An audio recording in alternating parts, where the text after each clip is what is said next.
Here we go with lesson 13.2, and lesson number 2 in it. And we had just finished off with the last video just taking a look at building a relative strength table for oxidizing agents. So in writing all of our reduction half reactions from the data table that we had, all right, showing us that we had our OAs, showing us their reactivity versus the selective RAs. All right, we did find out that cadmium was the most reactive of all of our OAs. So our cadmium half reaction was written first, where strongest oxidizing agent goes on the top left. We also found out that radium was the worst at it. It didn't react with anything, so it sits at the bottom as our weakest oxidizing agent. But again, we also discussed that, hey, if radium ions are really, really bad at attracting electrons, then it's likely radium atoms are really, really good at giving them up. And so we had a relative strength of reducing agent that was opposite on the right-hand side of our various table. Okay, so this is a table of relative strength, and we can use these relative strengths to predict whether or not a reaction will happen spontaneously or, if you like, easily. And so this is easily predicted by just looking at a couple of things. If the OA that you have, let's say it's vanadium that you see up here, is higher than, let's say, beryllium, which you see right here, then you end up with this downhill trend towards the RA. Anytime you see that downhill trend towards the RA, the reaction is said to be spontaneous and it will happen easily. All right, so did vanadium actually react with beryllium? Go up to your chart here. Vanadium did show a reaction with beryllium. Okay, so we could work backwards to one of these tables once we have something of relative strength. Reactions that don't run easily would show kind of an uphill trend towards the RA. And so if your OA is below the RA, for example, the OA of radium ion is below vanadium here, then we should see it is not able to react easily. And again, when we took a look at radium ions reacting with vanadium, we saw no reaction. Okay, so we have a spontaneity rule based upon the direction of travel visually on the page when you take a look at one of these relative strength tables. And so it's just summarized here. All right, this is making use of the first table that we did. That one was completed in your notes a couple pages ago. But if your OA shows a downhill trend towards the RA, then the reaction is said to be spontaneous. And so silver ions should spontaneously react with magnesium due to the relative position on one of these tables. If the OA is below, and you have that uphill trend towards the RA, then it is not spontaneous. And so magnesium ions should not be able to react with silver metal.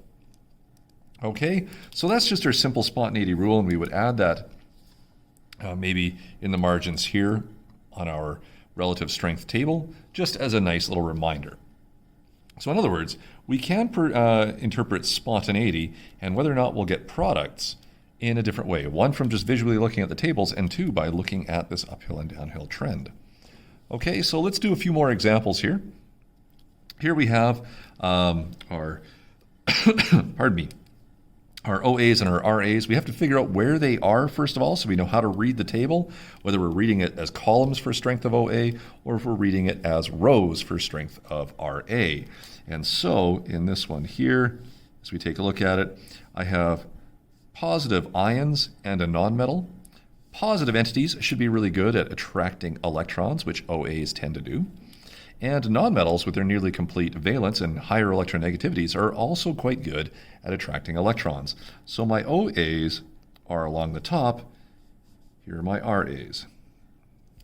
Okay, and so I want to interpret this vertically if I'm going to try and do a relative strength table based upon the decreasing strength of oxidizing agent. So which was the best at causing reactions and getting those electrons that it so desperately wanted? Copper reacts 3 times, lead ions react just once, tin 4 ions react twice, and selenium reacted no times. So we can see that we have, for our strongest one here, the copper 2+ ion. And so copper 2+ in aqueous state should gain 2 electrons and reduce to copper metal. The next best one was tin 4. All right, and we can see it reacted successfully twice. And so the tin 4 plus ion should gain 4 electrons to reduce to tin metal. And then the next best one, there's 3, was our lead, which only reacted once. Gains 2 electrons here to reduce to solid metal. And then we have our nonmetal of selenium as the worst one. There's number 4. All right, and so selenium, if we take a look on the periodic chart, wants to try and gain 2 electrons because it's a group 6A element and would form a selenium 2- ion if it was successfully reduced. Okay, in this table, it's the worst at it, so likely not to be reduced. But again, remember, if you are bad at being reduced, you're really good at being oxidized, like nonmetal ions should, as they have all these surplus electrons. Okay, so I hope that makes a little bit of sense. There is another way in which we can build these tables. This one gave you all of the information all at once, so we could easily see the positions of the 4 different OAs. Ones that are a little bit more challenging, and they use the spontaneity rule for us, we have to build these tables one at a time. And so for these ones, we want to identify OA and RA, or at least the likeliest one in each of these various reactions. We're shown that they're spontaneous, so they do produce products, so we know that the OA has to be above the RA for any spontaneous reaction. So we're going to build this in a sequential manner. Cobalt here is a metal. Palladium 2+ ion is a metal ion. Which of those two things is most likely to gain electrons and be an OA in reduction? It should be the positive entity here. Atomic metals tend to like to give up their electrons. So there you have the OA, and here you have an RA. We did get product, so according to our spontaneity rule, the OA of reducing palladium 2+ ions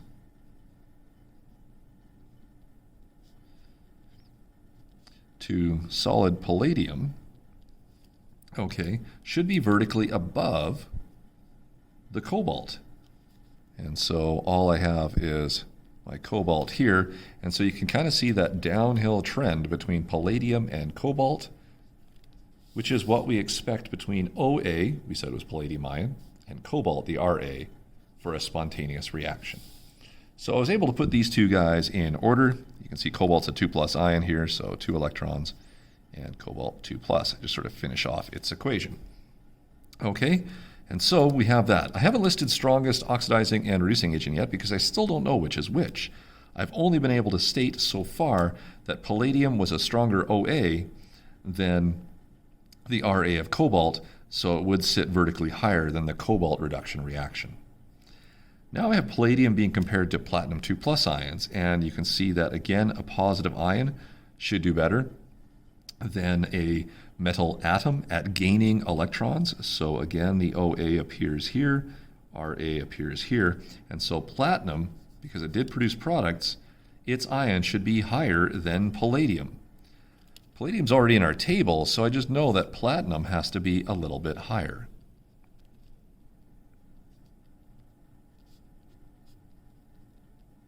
Oops, that's not a 2+, and that's solid. There we go.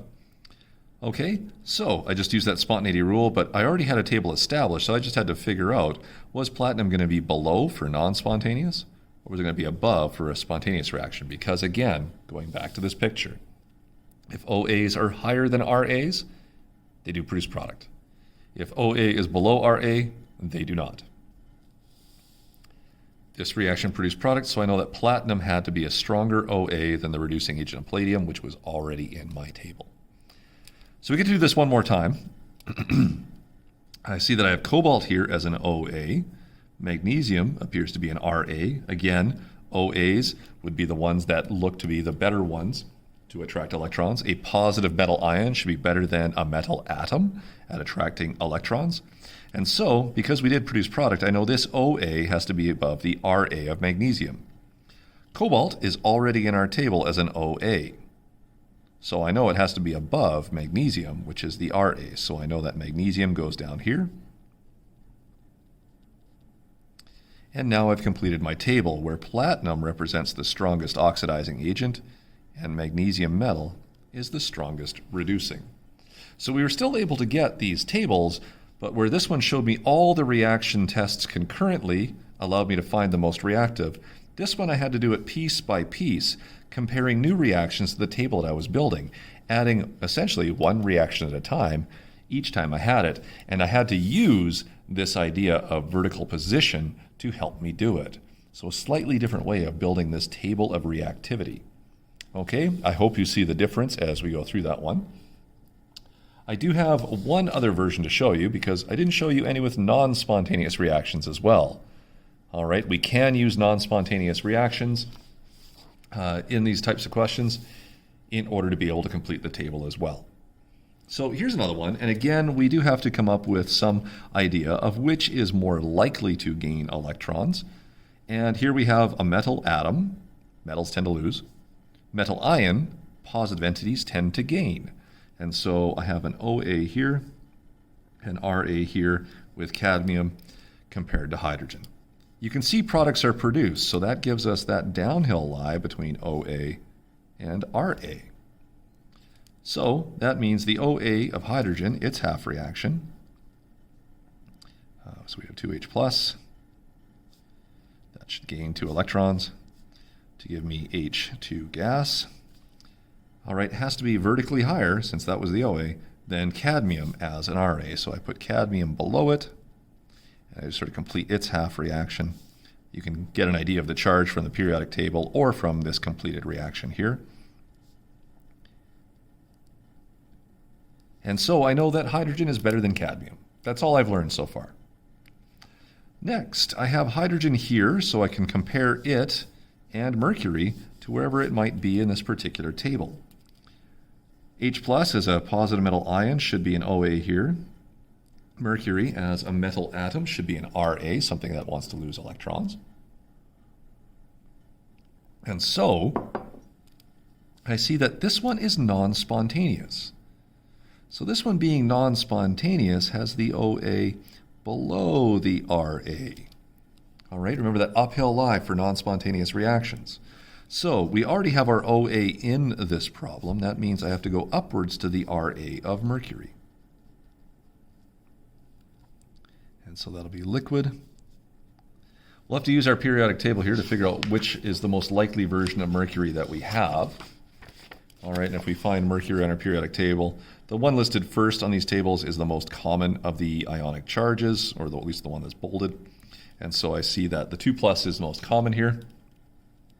And so mercury, 2 plus ions, should gain 2 electrons to form liquid mercury. Okay, without the information that we had here for non-spontaneous, we didn't get the explicit information as to which one we had, so I would always just default to the most common, much like we did in ionic compound formations back in Chem 10 and 20. So now I've got 3 things in my table, and I can see that hydrogen is no longer the best at it. It's mercury ions that are the best. Here's another one. Beryllium metal, okay, a metal atom. Cadmium ion, a metal ion. Cadmium ion should be the OA. This should be my RA. And look, product is produced, so we're back down to that OA versus RA downhill lie. Our OA of cadmium 2 plus is already in the table, so I just have to put beryllium into its relative spot. And we know it has to be somewhere below it. So beryllium goes down here, and that's a 2 ion, so my beryllium 2 plus ion gains 2 electrons to reduce to beryllium, and there's my downhill trend. Okay, one more to get into this particular problem. You can see you have calcium 2 plus ions and beryllium metal. The 2 plus ions, or our positive ions, should be better at gaining our electrons. And so we get OA and RA respectively. Beryllium as an RA is already in this table. Okay, so we can compare calcium. Is calcium going to be above it or below it? Being that this is non-spontaneous, I have that uphill lie to the RA again, so our OA must be below the the RA of beryllium. Since the RA is already here, I have to go downhill to my calcium 2 plus ion and add my 2 electrons. And then there's my solid calcium. So, got a lot of scribbling here. I could have left myself a little bit more room, but the strongest oxidizing agent in the problem is mercury. The strongest reducing agent is calcium metal. Okay, so that should have felt very similar to what we were doing in the last question, but we did now have the uphill non-spontaneous information to help us figure out where things go. Last one I'll show you here is just to use our data table. So we don't always have to build the tables. We did get one in our data booklet that does tell us a few things here. And the strongest oxidizing agent shown up here is fluorine atoms. Our strongest reducing is down at the bottom right. And so we do have a relative strength table here to determine if reaction is going to be spontaneous or not. Remember, if you get any sort of downhill trend as you're looking at these, then your reaction will be spontaneous if OA is above your RA. If you get something a little bit different, all right, in which your OA is below the RA and you have that uphill climb, then it is a non-spontaneous reaction. So for this one then, let's see if cadmium metal will react with water. And so we have two things here. We have cadmium metal and we have water. One of these guys has to be an OA, one of these guys has to be an RA. So cadmium metal, we go through our table and we go looking down this for any sort of evidence that would show us cadmium metal. And as I get about 2/3 down, I find cadmium ions. Now this is not cadmium metal, but cadmium metal is down here on the RA side. Okay, and so cadmium metal would have to be an RA in this particular case. I still need to figure out water on this one. I'm going to assume water has to be an OA for this reaction. And so I start looking down this side here. Not seeing any water yet. There's some water, but this one also requires hypochlorite or bleach. And I don't have that listed here in my question. So I keep going. There's some water, but I don't have oxygen listed as one of the things in my solution either. So I just keep going, keep going, keep going. Keep going. There's water, but with nitrite ion. I didn't have that listed in the question either. There's water on its own. And so water is listed as an OA. So I'll go back up here, and water is an OA. I should check on the other side, and note what you see here. Water is all over the place, but it's with other things that aren't listed in my question. I don't see water with cadmium anywhere, but I see water by itself. Okay, so it's also an RA. Now remember, the reactions will always take place between the strongest of each, with cadmium being an RA and water being an RA. Strongest reducing agents, all right, go from the bottom upwards. And so the lowest one of those two is cadmium metal. Water's way up here. There we go, show it there. And so cadmium is a stronger reducing agent. Water was the only oxidizing agent. And so if the reaction is between OA and RA, then is it an uphill or downhill lie between your, cadmium, where'd we go? Cadmium and your water. There's your water, there's your cadmium. You can see that uphill trend. An uphill trend, as we recall, all right, everything we saw here was non-spontaneous, so cadmium metal will not react with water. If you cadmium jewelry or something like that, it falls in the sink or the bathtub, it will not react. The next question is, will cadmium metal react with nitric acid? Okay, HNO3. So we already know where cadmium is. Cadmium has been shown here as an RA. So I want to take a look and just make sure that nitric acid isn't also an RA. I'm not seeing nitric acid anywhere along there. All right, there's been a couple of other acids as we've looked at it, but nitric acid is not there. So I'm expecting to see nitric acid as an OA. This is close. This is nitrite ion and water, but not nitric acid. We keep going, and there I see nitric acid. All right, remember nitric acid is one of your 6 strong acids, so it will dissociate into ionize into hydrogen ions and nitrate ions. So in this case, nitric acid solutions are very much above cadmium as an RA, and so now you have this downhill lie between OA and RA telling us that we do have a spontaneous reaction. And so yes, cadmium metal will react with nitric acid. Okay, so that's just using the spontaneity rule. Hope those examples make sense to you. All right, go through, try this out. Do questions 11 to 13 on 573 and 574. Definitely look at some of the examples that are being shown in the readings. And then once you're done that, exercise 13A and problem 10 have a couple of extra questions that you can certainly try. And then there's also a lab 13.2. This one your teacher will demo for you, namely me, and we'll be able to develop a table of data from what we see there. Okay, so lots of good practice on building these relative strength tables and some work on actually just using them and interpreting them. Good luck, guys.